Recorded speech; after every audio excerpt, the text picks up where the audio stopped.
CPR can be a little bit dull if you don't have the right instructor. And also, you gotta make it fun, but you also have to take it seriously, because sudden cardiac arrest is one of the leading causes of death. Actually, it might even be the leading cause of death around the whole world. So when I was getting recertified, because CPR went from 2 breaths to 30 compressions, 2 breaths, 30 compressions, it changed to compressions first.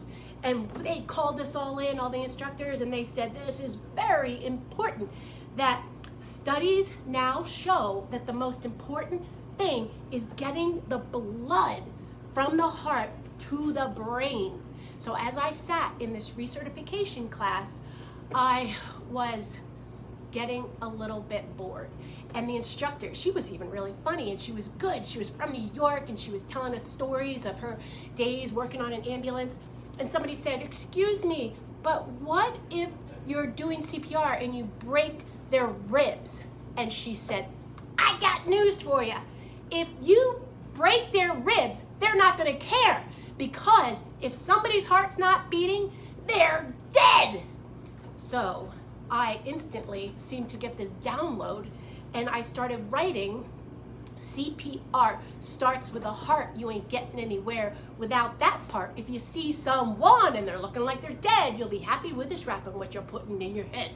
So I recently had a meeting to bring my CPR message to the school, and I actually did not pass the test because I mentioned death.